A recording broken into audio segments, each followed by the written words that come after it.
All right, here's my Yamaha 6 horsepower 4-stroke. This is the newer 6 horsepower 4-stroke. It's a single cylinder. The older one is a twin cylinder. I like this one. The older one actually has more power, or at least that's what people say anyways when I was doing research into it. The reason why I got this one is it's lighter. You know, it's a little bit over 60 pounds, whereas the twin cylinder one was just shy of 100 pounds, like 90 something pounds. So that's a lot of weight to be manhandling. So, you know, and I'm a small guy, so at the end of the day, you're exhausted. You don't want to be manhandling some 100 pounds. That's just too much. That's how you hurt yourself. So, anyways, I have I think I have a little less than 5 hours of use on this thing. I have it on two rides already. The first one was about 3 hours, and the second one was probably a little bit over an hour. So for sure over 4 hours. Yamaha says the break-in oil change should be at 20 hours. I'm doing it at basically at 5 hours. Yeah. So anyway, so before you start, you need a crush washer, or basically it's called a sealing washer, but most people call it a crush washer because it's made of aluminum. It's soft, so when you tighten it down, it could crush. And what happens is the mating surface of the engine, where the drain hole is, and the mating surface of the bolt. You know, those two surfaces are not perfectly flat, so this thing, since it's soft, it will get crushed and deform and form into the shape of those two surfaces. So that's how it seals. Let's see, let's take off the cover.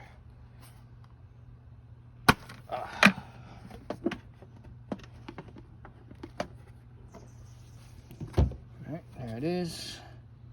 So I have it in my little what do they call this thing, a little tank too, so when I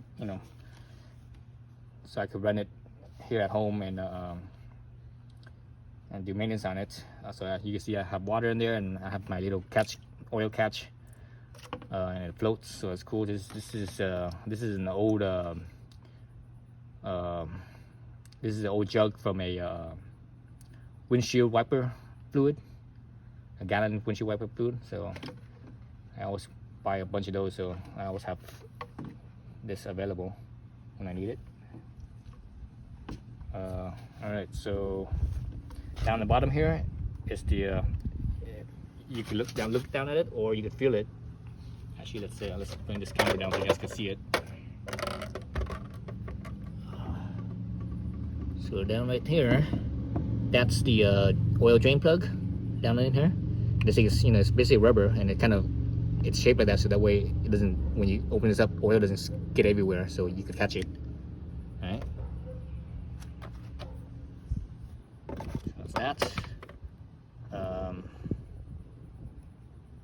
And you can see that I have everything ready. You need a 10 millimeter socket. So I got my 10 millimeter socket right here.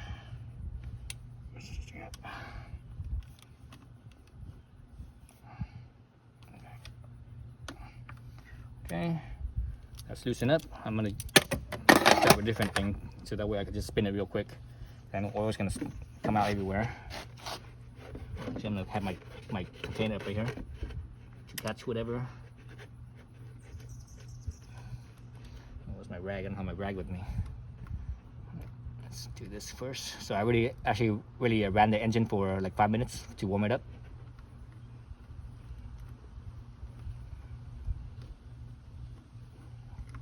So you have to do this fast, otherwise it's gonna spill everywhere. So once you get it all the way out, you can feel it. Coming out. Oops, got my bolt before it gets too deep. I'll get oil all over my hands.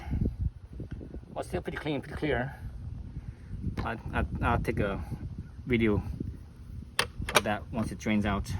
But it looks pretty clean and clear to me. So let's see if this catch could stay in place or not. Last time I did this with my 2.5 horsepower, I was able to keep it in place, but it looks like it's moving. So I think the water's moving, that's why it's moving. Oh shit, god dang it. I just spilled some out. Dang it, I totally forgot my rag. Now I have oil everywhere. dropped a few ounces, or not a few ounces, but like a few drops into the water, which is okay. This water ain't going nowhere, so some of that oil will maybe circulate into the impeller and where the water passage is, and maybe maybe that might help lubricate that little impeller. The impeller is, it's rubber, it's rubber, right? So the guy that I bought this from, Ken Capstein, Capstein Yamaha, out of Richmond. His shop location was in Richmond. It's not really there anymore. He works out of his house now, but he still uses that location to do business. So that's the cheapest place to get, at least in the Bay Area, that's the cheapest place to get Yamaha outboards. He has the best prices. So Ken Capstein. So he put in, what oil did he put in? I think he put in some Motul, but I'm not sure which Motul. Motul makes oil, but they make a bunch of different types of oil. So I'm not sure which one he put in. He put in one of those oils.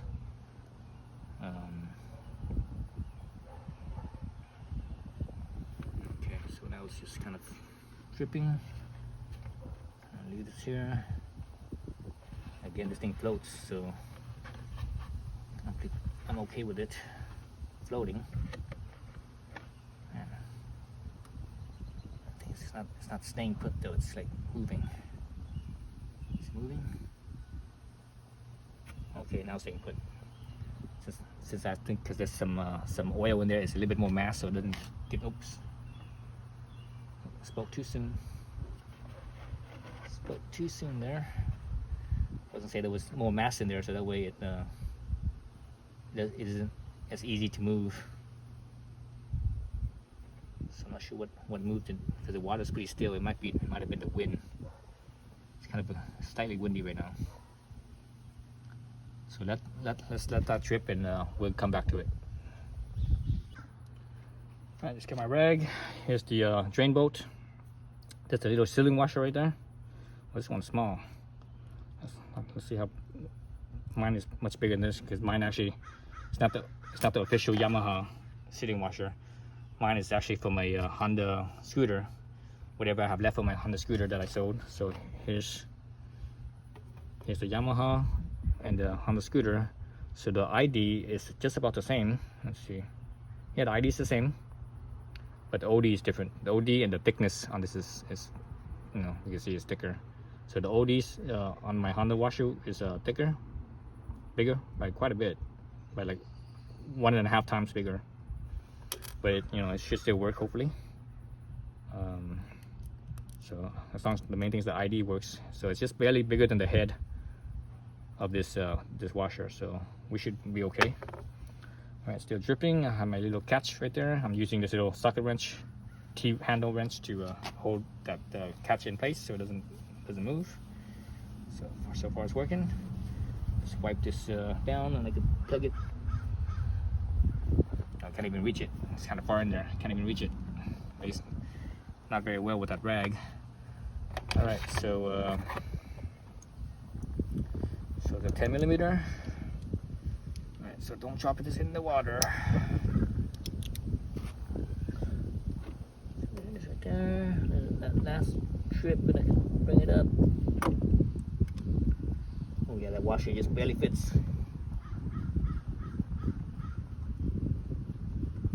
It's screwing. Feels like it's screwing. Let me get this thing out of the way. I got oil on it. On my rag. Got my rag.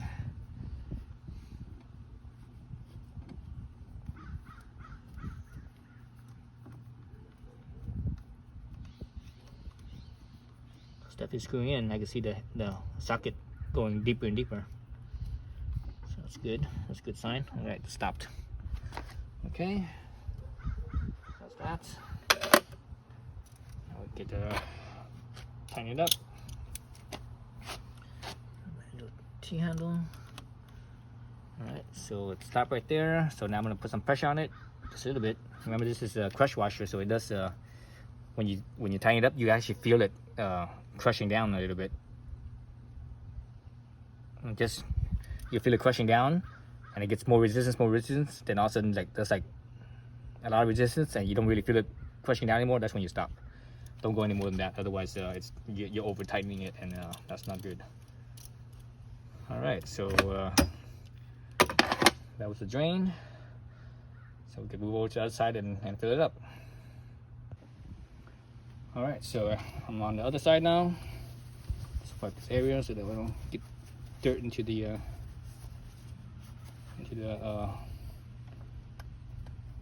engine. So yeah, so Yamaha does things a little bit different from Honda. I'm used to Honda. I'm mainly a Honda guy. But I think Yamaha outboards are better than Honda outboards. But you know, that's just me. Oh shit! God damn it.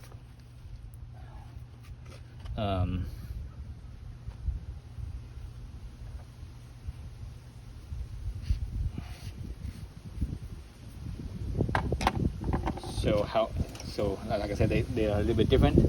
How Yamaha, how you measure the oil level in Yamaha, that you have to actually put it in and turn it all the way in, right? Turn it all the way in till it stops. Then you can turn it out. Then you can measure the man, it's windy. The wind's picking up. Then you can measure the right between the lines. So that would be you know, acceptable. Usually with Hondas, they don't do that. They just go like this, and that's it. So I prefer that because it's a little faster, a little, you know, a little easier that way. So they say right here, oil you should use is 0.6 liters or 0.63 quarts if you're in the US, and the weight is 1030 or 1040. Unfortunately, I don't have neither one. I have a 020 for the car, and you know, I'm not going to use a 020 in here. So the other oil I have that's available, you know, because I don't want to go and get more oil. I want to use whatever I have. So the other oil I have is this Motu 1060. This is actually for my air-cooled motorcycle. Oh, excuse me. My air-cooled motorcycle that I sold at the end of last summer. Moto Guzzi, great bike, but it just didn't fit me. If that bike fit me nice, I would have kept it, but it didn't fit me. It was, you know, the ergonomics is, you know, basically is because you know, Moto Guzzi V9, that's it's basically a bopper, so it's a cruiser, so it had the cruiser ergonomics, and man, it did not fit me. So I sold it, and I only had it for like a very short time.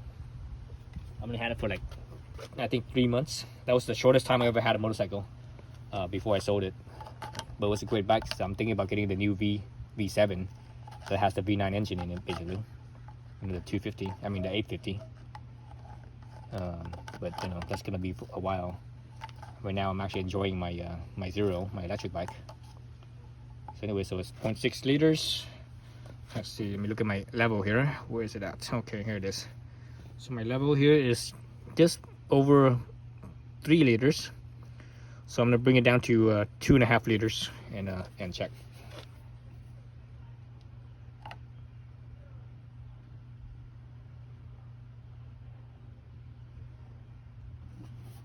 Maybe she's got a bigger funnel. This funnel has a very small end at the end.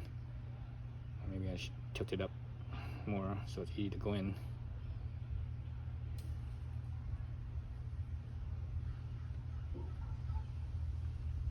And what I could have done, since I have to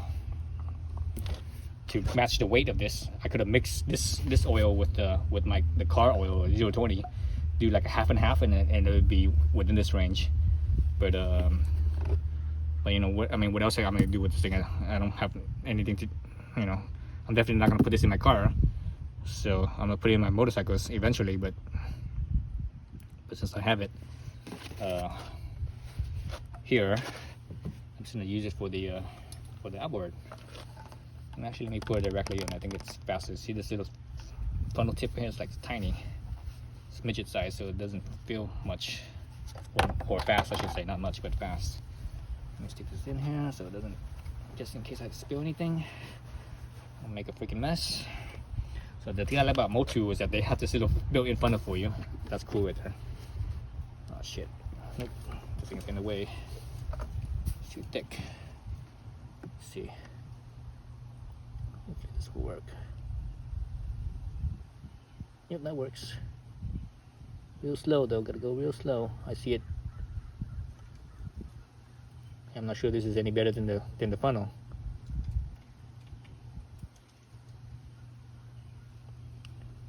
I don't think that's better than the funnel. It feels like it's lower than the funnel. Alright, let's do the funnel again.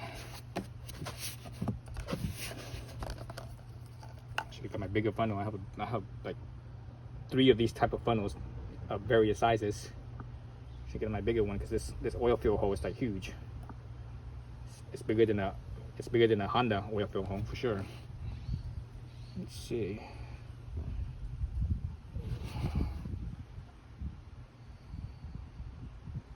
Oh, still not 2.5 yet. Almost there though.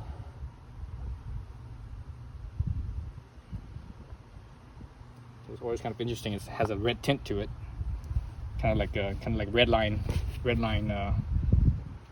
motor oil. You know, Redline's also a premium brand, mainly used for racing.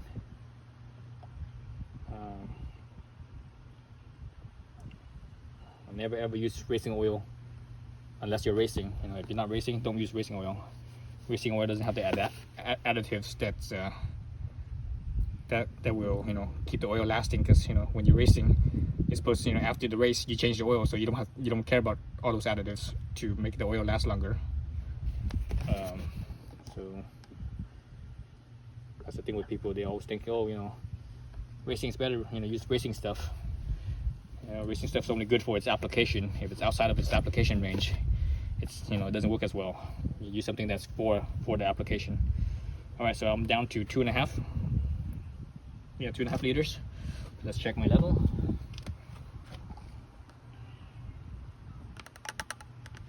This oil's, you know, again, it's a 1060, so definitely thicken up as it, you know. The 10W is when it's cold, or 10 is when it's cold. When it warms up, it'll be a 60. So that's, you know, that's, a lot of people don't understand that, but that's basically what that means, what those numbers mean. All right, so my outboard is not perfectly leveled, which is fine. You know, I can live with that. Actually, one thing I could do to cheat, instead of spinning it all the way in, is I just do that. Because this length here has a certain amount, I could compensate for basically here, right? But you want to, you know, do it properly. Go all the way in, because this outboard is actually kind of tilted that way. It's going to show this. It's going to have a little bit more oil than it actually, you know, the level is going to be slightly off the reading. So unfortunately, my tub here that I'm using, this tub here I'm using, is not because of the shape. It doesn't allow the outboard to the shaft of the outboard to be perpendicular to the ground. So I have to kind of, you know, add a little bit extra. So that's perfect, I think. So that's the full line right there, and you see it's like 3 millimeters above the full line. So if this thing was level, it would be, I think, right at the full line. So we're good. I'm gonna call it good, and that's it. Don't need to do any more than that, I don't think.